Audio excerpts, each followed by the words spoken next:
ستطلق الحكومة حربا لا هوادة فيها على مهرب الأدوية والمضاربين في أسعارها وجودتها.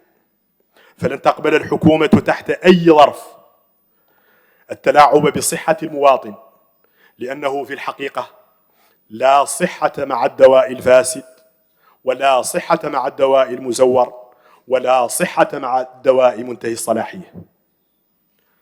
تعزيز نظام مراقبة الأوبئة عبر تطوير آليات التوقع والوقاية بشكل أفضل، والاستجابة لحالات الطوارئ الصحية بشكل سريع وفعال. توسيع نطاق تغطية التأمين الصحي سعيا إلى تعميمه من خلال مواكبة توسيع خدمات الصندوق الوطني للضمان الصحي والصندوق الوطني للتأمين الصحي. تطوير وتعزيز التكوين الأولي والمستمر للطواقم الصحية مع منح الأولوية لكل ما من شأنه أن يجعلهم ماديا ومعنويا في ظروف حسنة ومرضية.